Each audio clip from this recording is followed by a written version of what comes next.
What is up, everyone? Welcome back to another video today, and in this video we are doing the 31st installment of Random Model Airports. Today we're going to be doing the Birmingham Shuttlesworth International Airport.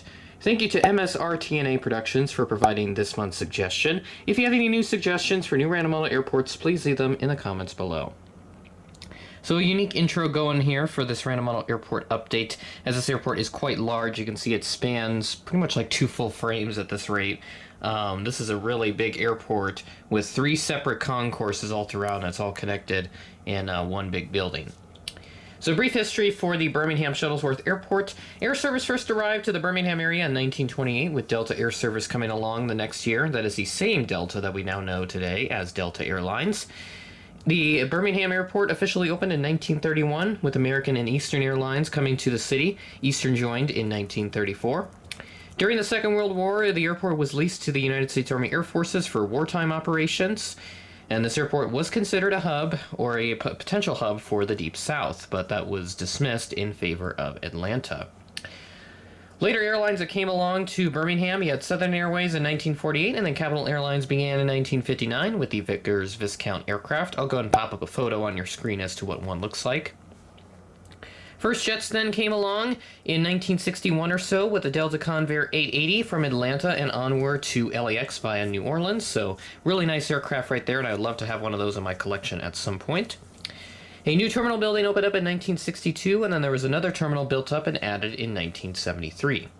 Various renovations took place across the airport throughout the 90s and 2000s and into the 2010s, and with some of those upgrades, one of them even included having the airport be capable of handling a fully loaded Boeing 747. Terminal modernization project took place over the course of 3 years in the early to mid-2010s, and this just tidied up the terminal and made everything a little bit more clean and a little bit easier for passengers to navigate.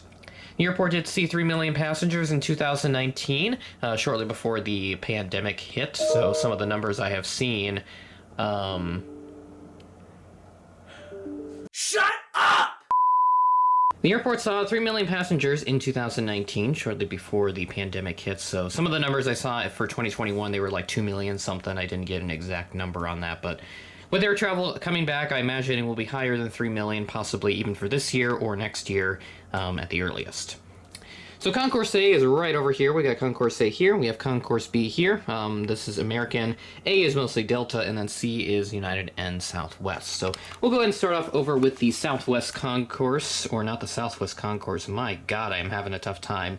Okay, so this is a bit unrelated here. I've tried filming this several times, and I've screwed up majorly every single time. So I sincerely apologize about this. I don't know what's going on today, but I'm just having a tough time recording the video today. But anyways, we're going to go ahead and hop into this update, hopefully with no more miscues or anything like that. But we're going to start off here at Gate Alpha 7 with this Delta 737-900 coming in on a service from Atlanta, flight 2310. This arrived in at 10:48 p.m., had to be scheduled 10:55 p.m. arrival. At Gate Alpha A, we have this Delta Connection CRJ-900. This aircraft arrived in on a service from Detroit, flight 4177, a SkyWest-operated flight. At 4:40 p.m., had to be scheduled 4:51 p.m. arrival. At Gate Alpha 6, we have this Delta 737-800. This aircraft arrived in on a service from Atlanta, flight 893, arriving in at 7:56 a.m., had to be scheduled 8:08 a.m. arrival. Moving on over to Concourse B, we have this American Eagle CRJ-900 at Gate Bravo 1. This aircraft arrived in on a service from Charlotte, flight 5093, operated by PSA Airlines. At 11:45 a.m., had to be scheduled 12:07 p.m. arrival. At Gate Bravo 2, we have this American Airbus A319, our only mainline service here for American Airlines. This aircraft arrived in on a service from Dallas Fort Worth International, flight 2320, arriving in at 10:40 a.m., had to be scheduled 10:48 a.m. arrival.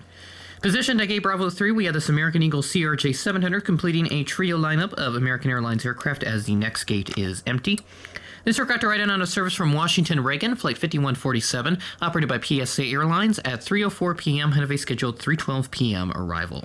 At Gate Bravo 5, we have this American Eagle Embraer 175. This aircraft arrived in on a service from Miami, flight 3634, operated by Envoy Air, arriving in at 12:07 a.m. on Thursday, delayed from a 10:28 p.m. scheduled arrival on Wednesday. So all the flights in this airport update are from Wednesday, November 9th, so unfortunately this flight was delayed into Thursday. Very late Thursday morning, 12:07 a.m. So not looking really good there for those folks coming in from Miami. But I imagine as I record this, tropical storm / Hurricane Nicole, I've not checked the current rating of the hurricane or tropical storm, whatever it's called. But last I heard, it was a tropical storm, and it is going to impact Florida once again. So hopefully everybody that's in the path of it, by the time you see this video, because the storm will have long passed by the time this is uploaded, hopefully everybody is doing okay down there, especially after what happened with, I know, Hurricane Ian hit the area about a month ago at this point. It's been a little while since Ian hit, so hopefully everybody's doing okay down there, and hopefully everybody is well. Now on the Concourse C, we've got a Southwest pair over here. We have the Southwest 737-800 at Gate Charlie 1 in the Canyon Blue livery. This aircraft arrived in on a service from Denver, flight 706, touching down at 5:41 p.m., delayed from a 5:15 p.m. scheduled arrival, so you're looking at a little over under half an hour, of a delay for this aircraft. At Gate Charlie 5, we have the Southwest 737-800 in the Hart livery. This aircraft arrived in on a service from Chicago Midway, flight 2943, arriving in at 3:25 p.m., ahead of a scheduled 3:45 p.m. arrival. Got a nice pair of United Express regional jets right here, so go ahead and take a look at this closest one right here, this United Express CRJ 200, parked at Gate Charlie 6. This aircraft arrived in on a service from Chicago O'Hare, flight 3962, operated by Air Wisconsin, arriving in at 7:30 p.m., ahead of a scheduled 8 p.m. arrival. I've mentioned this in a previous video, and I may mention a couple of times afterward, but the Air Wisconsin CRJ 200s are going to be heading back to American Eagle, so that aircraft will be making an appearance once again once the transition has been completed. Last aircraft at the terminal here at Gate Charlie 4, we have this United Express CRJ 700. This aircraft arrived in on a service from Denver, flight 5985, operated by SkyWest, touching down at 1:49 p.m., delayed from a 1:29 p.m. scheduled arrival time, so that's a 20-minute delay for this aircraft. We got one taxiing aircraft that we'll take a look at, and then that will wrap up this update. Last aircraft for this update, we had this FedEx ATR 72. This aircraft arrived in on a service from Memphis, flight 2375, at 3:12 a.m., ahead of a scheduled 3:14 a.m. arrival. Figured I'd feature that FedEx ATR because I haven't used that in a little while, and I don't think I've ever used it for a Random Model Airport update. But that is it for the 31st update for the Random Model Airport series. Pretty big airport here in the Birmingham Shuttlesworth International Airport. This is quite massive, obviously, with about 20 or so gates. I am missing one right here because I don't have enough gate aprons here, so I will need to make some more at some point, so I'll be sure to do that. Hopefully before the holidays, because I will be getting more planes once again.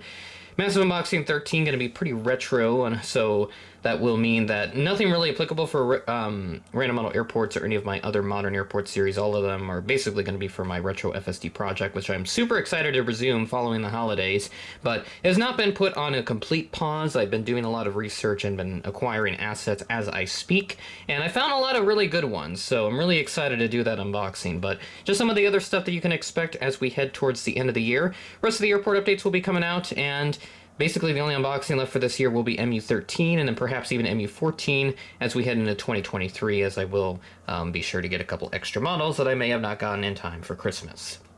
So with that being said, that is the end of the video. Thanks for watching, and I will catch you in the next one. What is up, everyone? Welcome back to another video today. Oh my god, that voice. Last year, oh my god, that voice crack. That's the second one. Oh my word.